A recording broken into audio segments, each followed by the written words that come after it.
Quand j'étais père de famille, j'ai amené mon enfant à la crèche avec le kangourou et le tarpé en dessous du kangourou. Depuis que Gynéco, quand il avait supporté Sarkozy, on ne s'était pas parlé pendant 3 ans avec Gynéco. Au bout de 3 ans, je vois, il m'appelle. Stomy, j'ai des embrouilles, viens, je suis au théâtre. J'arrive. Je suis monté sur mon scooter, il met un couteau comme ça ici, de Gare de Lyon jusqu'au théâtre sur les grands boulevards. J'ai dû griller au moins peut-être 30 feux rouges.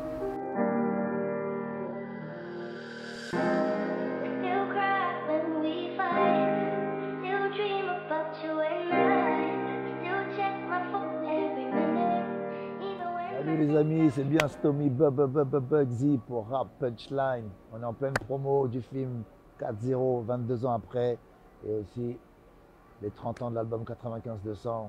On est ensemble, c'est la même chose. Le lieu, c'est, tu vois, c'est l'avenue du Humé, à Sarcelles. Moi, je suis en cartonné avec Passy, nos classiques baskets blanches, Reebok, un style bien sarcellois, un style du 9-5. Inspiré un peu des mecs de Los Angeles, mais avec cette identité bien française, avec du terroir, banlieue parisienne. Avec Ministère Amer, quand on a commencé, on a voulu vraiment montrer qu'on venait de la banlieue française. C'est pour ça que l'album là, on est en tournée dans toute la France. Et justement, et si tu veux, chaque mot, chaque phrase, c'est un film, c'est une scène en fin de compte.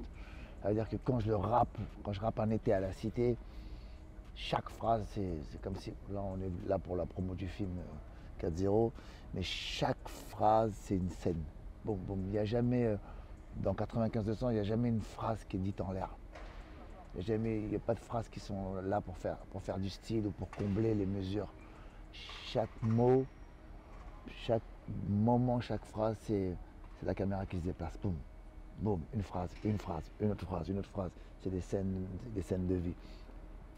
Et voilà, cette pochette, elle s'est faite vraiment à l'improviste. On avait un photographe, on lui a dit viens, voilà, là. Ça s'est fait comme ça et c'est resté quoi. Les Flanades juste à côté, le centre commercial à côté. Juste à côté, il y a le bâtiment de ma tante aussi, Thielil, qui repose en paix. Ouais, c'est tellement de souvenirs, tu vois. C'est que moi et Passy, on est totalement différents. On est deux sauces, mais on a une personnalité totalement différente. Même nos gueules, elles sont différentes. Passy, il a le bon nez épaté, moi j'ai un nez, tu vois. Nos gueules, dès que tu vois moi et Passy, il y a un truc qui se passe, tu vois. Et le fait qu'on soit totalement différents, et on est comme si c'était des frères jumeaux, tu vois. Et il y a cette complicité, il y a cette fraternité avec Passy, il y a cet amour, il y a ce respect. Moi et Passy, c'est quelque chose. Il y a un respect incroyable entre lui et moi et un amour incroyable.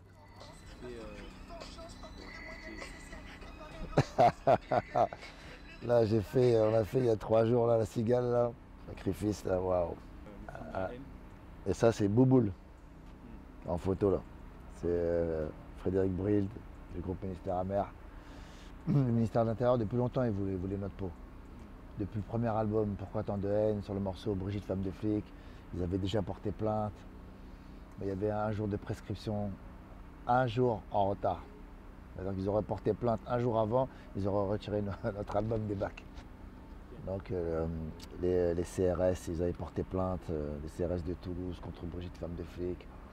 C'était toute une histoire. Et après, pour la haine, suite aux interviews qu'on faisait, mais j'avoue, on cherchait aussi. À l'époque, on était là, oui, ils veulent nous interdire. Mais quand j'ai 52 ans maintenant, je suis en concert où... Là, ça va en concert, il y a l'adrénaline, j'assume plus le texte. Quand je suis en concert, je suis un guerrier. Mais quand on a commencé à faire les répétitions, il y a 1 mois ou 2 mois, j'étais là, oh. Sur certains titres, je dis, comment ça fait qu'ils nous ont pas mis en prison passé? Quand t'es jeune, il faut que tu sois énervé contre ce monde. Tu ne peux pas laisser ce monde tourner comme ça. Il y a tellement d'injustices, de meurtres, de tueries, d'inégalités sociales. Il faut être en colère. Ça sert à ça la jeunesse. Après, quand tu prends de l'âge et la sagesse, c'est bien parce qu'avec la sagesse, tu peux driver les gens, tu as plus d'amour. Mais il ne faut pas oublier que ce monde est rempli d'injustice.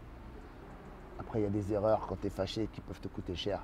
C'est pour ça que c'est bien d'être encadré aussi par par les anciens aussi. En fin de compte, la bonne balance, c'est ça. C'est la fougue de la jeunesse, la colère de la jeunesse, l'insouciance et le savoir des anciens. Et ça fait une belle balance. Chez moi sont tellement fins que quand mon voisin chie, je peux savoir si c'est des pâtes ou du riz. Quand les fils de salopes prétendent faire du vrai hip-hop, l'important c'est la maille, le flouze, la pêche, la classe. Pas de 3 mois, il y a un mec qui m'a sorti cette punch. Il t'a sorti bien, je vois vraiment. Non, j'étais en train de rouler, il s'arrête, Tommy. Il écoutait le son, il me dit, ah, il me sort la punchline. J'ai dit, putain, c'est un truc de fou. En tout cas, cet album, Rue Casse-Nègre, des Nègres Marrons, j'adore cet album. Parce que moi, même si j'habitais à Sarcelles, à un moment, j'étais tellement tricard à Sarcelles et tellement connu que je suis allé à Garges traîner. Mon cousin, il habitait à Garges, à la Dame Blanche, place Soufflot. Et donc j'étais tout le temps à Garges. Et tous ces bâtiments, la commune de Paris, tout ça, c'est chez moi. Et j'étais encore plus libre à Garges. On ne me connaissait pas vraiment, on ne connaissait pas. Et à Paris, c'était pas Gilles, c'était Stomy. Tu vois, un jour, on avait fait un entrepôt, tout ça. Et on avait fait un entrepôt à. Je ne vais pas dire le nom de l'entrepôt, si jamais on vient me chercher. À Porte de la Chapelle, on avait pété des trucs de fou avec tous mes potes de mon gang de Gare Charcel. Et nous, on est revenu en quartier avec des magnétoscopes, des trucs, des télés, des trucs. Et les mecs, ils parlaient, bah, on était heureux. Et il y a quelqu'un qui a balancé. Ils sont presque tous béton, presque, sauf moi. Parce que moi, personne ne connaissait mon vrai nom, le Stomy.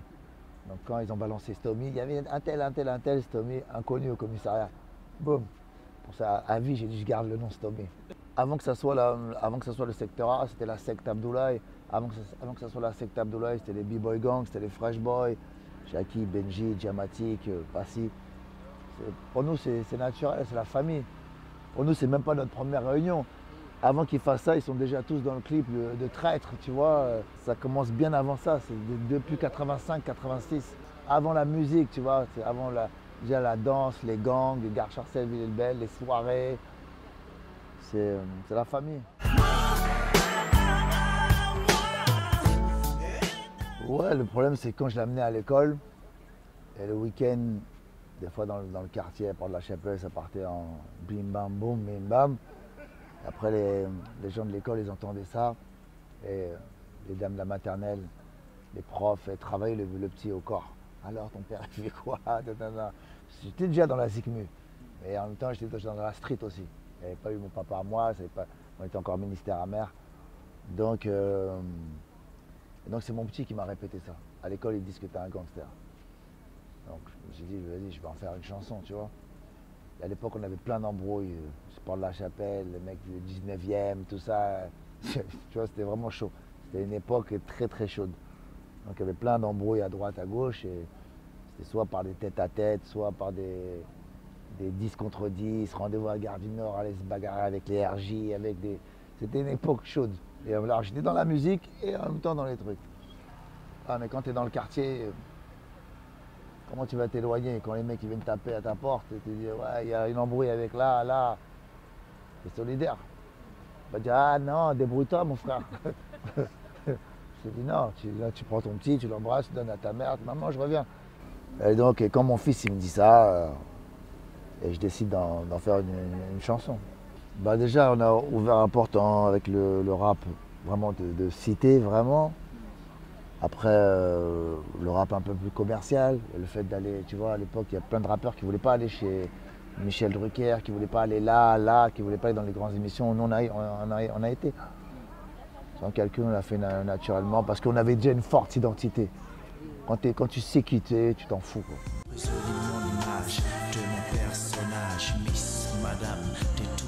tu veux, il y avait une espèce de, pas microcosme, mais il y avait un truc de très new-yorkais ou très hip-hop. Je représente le hip-hop, doit être comme ça. Et moi, et j'aime pas ça, je fais ce que je veux. Même dans le premier album de Ministère amer, il y a un titre qui s'appelle SOS. Alors pourquoi attendre? Stomy lance un SOS, battez les couilles, je peux faire. Dans le même album, il y a Brigitte Femme de flic, que je chante en solo, qui a un titre démentiel, un titre de fou. Et dans le même album, Stomy lance un SOS. Tu vois déjà le truc du Gémeaux, le mec complètement fou, le mec s'en bat les couilles. Il faut s'en foutre, il faut prendre des risques. Il faut apprendre à te casser la gueule. Après aussi, tu peux le payer aussi, mais c'est pas grave. Parce qu'il faut avoir aussi vais pas dire une ligne conductrice, mais il faut avoir une ligne artistique. Mais moi, j'aime pas, je suis Gémeaux, je peux pas. Je peux pas, c'est plus fort que moi. Je peux pas, je peux chanter Mon papa à moi. Le titre d'après, je peux chanter Sacrifice de poulet, je vais me transformer en 2 secondes comme ça. Pour moi, c'est moi, c'est cool. C'est comme si moi, je descends dans la rue, je suis dans la street, et je veux m'embrouiller avec un mec, je vais lui niquer sa mère, je vais monter chez moi, je vais embrasser ma mère, je vais prendre mon enfant dans les bras. Quand j'étais père de famille, j'ai amené mon enfant à la crèche avec le kangourou et le tarpé en dessous du kangourou. Tu vois, ça va ensemble, tu vois. Moi, je sais qu'il y a plein de rappeurs qui ont tenu longtemps sur la longévité, qui ont joué un rôle. Après, c'est bien, ils ont fait plein de caillasses, et tout ça, mais ils sont restés, tu vois, ils sont restés caverneux pendant longtemps, mais ils ont tenu leur public. Parce qu'ils sont, et que tu les rencontres dans la rue, c'est des mecs super cool et tout ça, mais ils n'abordaient pas tous les sujets et ils ne montraient pas toutes les facettes. Moi, j'arrive pas à le faire, ça. J'aurais dû, mais j'arrive pas. C'est vraiment bon. À la base, j'étais 4. Moi, j'avais écrit toute la nuit. J'avais écrit toute la nuit et j'avais mis tous leurs noms dans le son.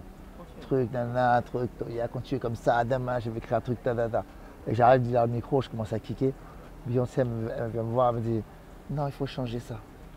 Moi, à l'époque, je parlais pas bien anglais. Je dis qu'est-ce qu'elle dit? Son manager, il me dit ouais, le mec de la maison de disque, il vient me dit non, il faut que tu changes. Je dis je change pas, ça va pas quoi. Je passais toute la nuit. Non. Après Beyoncé, elle me prend à part, elle me dit il y en a 2 du groupe qui sont plus là déjà. Il faut que tu changes. C'était un secret. Je suis obligé de réécrire. Et elle, ça se voit que c'était déjà la boss. Ça se voit que c'était la chef déjà. Elle disait aux autres, et fais ça, fais ci, fais ça. Et non, c'était un grand moment. Kelly, elle était de fou. Après, j'ai fait un morceau avec Kelly Rowland après. Elle est venue en studio, petit survêt de peau de pêche, je suis venu avec un bouquet de fleurs de fou. J'ai fait des photos avec elle. J'ai des photos avec elle, je suis sur ses cuisses comme ça, elle me tient comme ça. Kelly, voilà. Non, je suis resté professionnel. Je suis professionnel. Non, jamais pendant le taf. Après ou avant, mais jamais. J'ai fait un morceau qui s'appelait Une femme en prison. Pour les femmes qui sont à la MAF en prison, parce que un de mes premiers concerts que j'avais fait, c'était à Fleury-Mérogis pour les femmes en prison. Et là-bas, j'avais rencontré une meuf qui s'appelait Marie. J'ai eu un crush avec elle.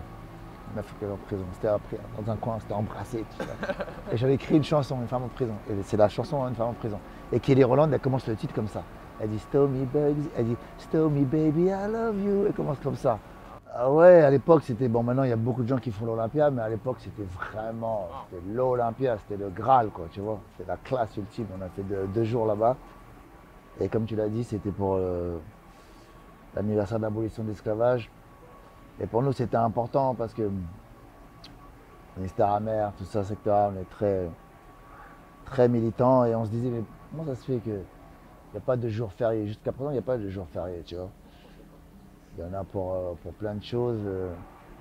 Mais c'était important de marquer ce jour-là et de montrer à la République voilà, les arrière-petits-enfants que vous avez déportés, colonisés, séquestrés, violés.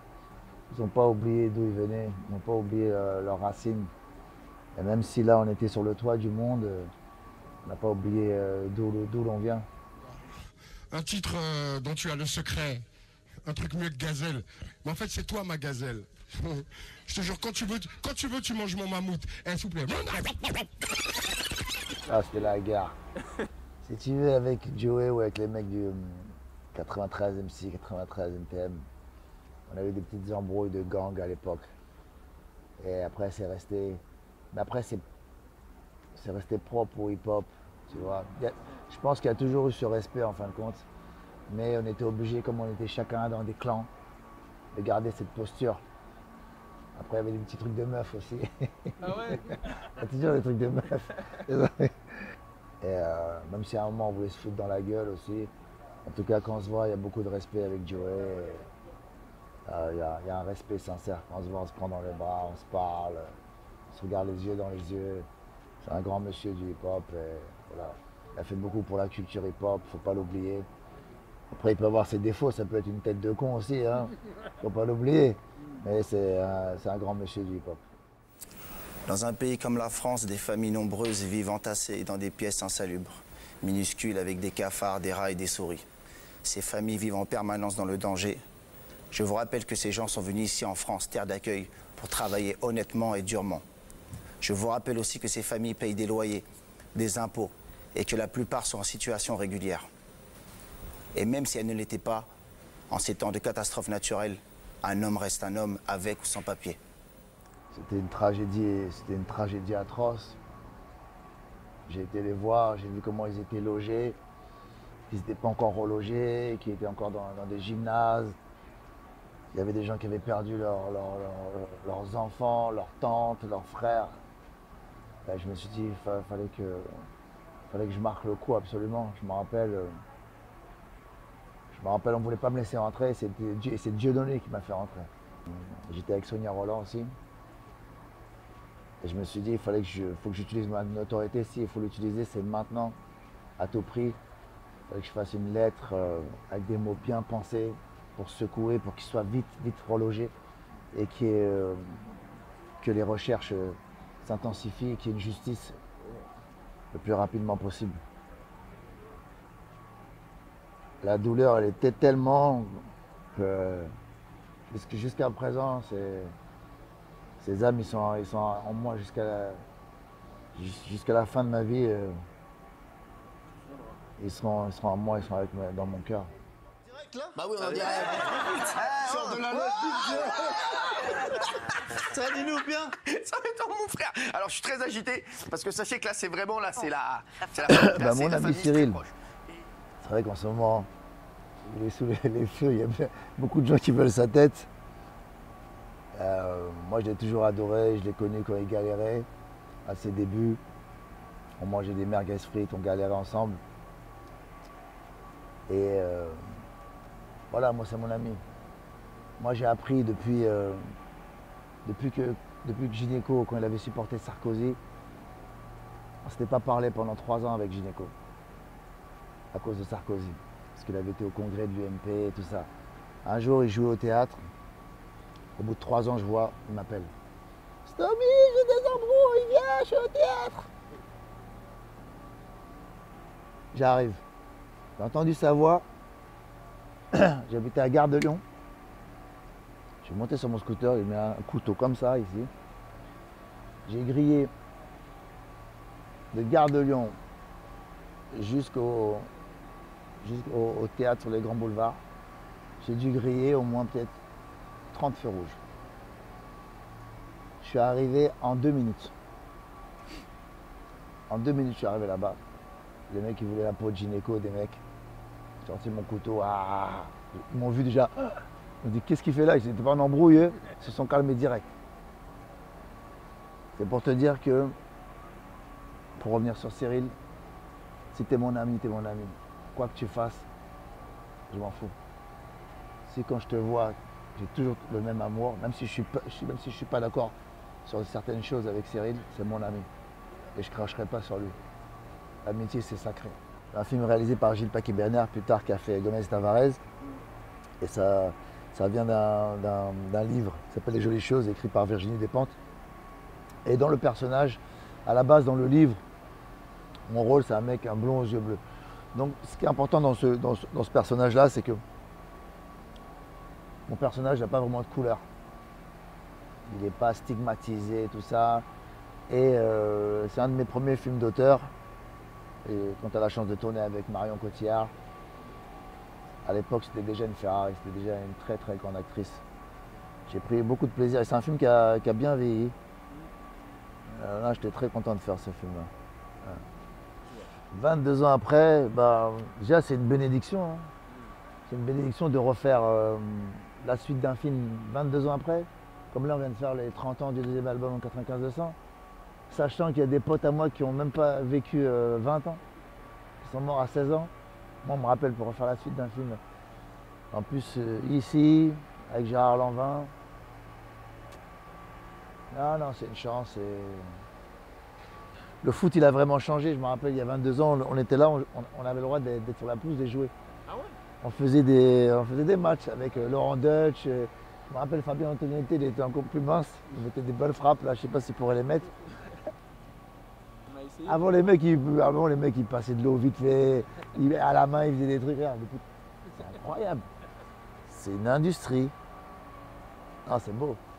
Le pitch de l'histoire, c'est genre la sœur de Lanvin, avec Didier Bourdon, ils ont un petit restaurant pourri. Et ils découvrent que leur plongeur, c'est un crack du foot.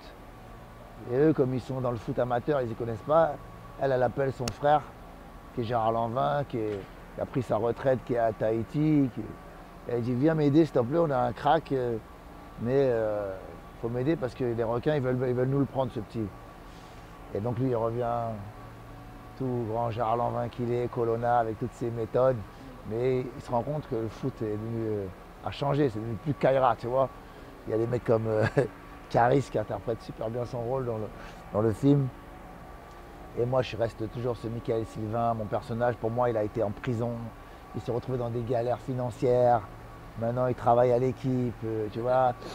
Il est pigiste, il essaye de s'en sortir, mais il essaye de garder sa bella figure, tu vois. Il a son petit jingle, il est en galère, mais il essaie de montrer qu'il est encore là. Il survit. Ah, c'est une belle suite.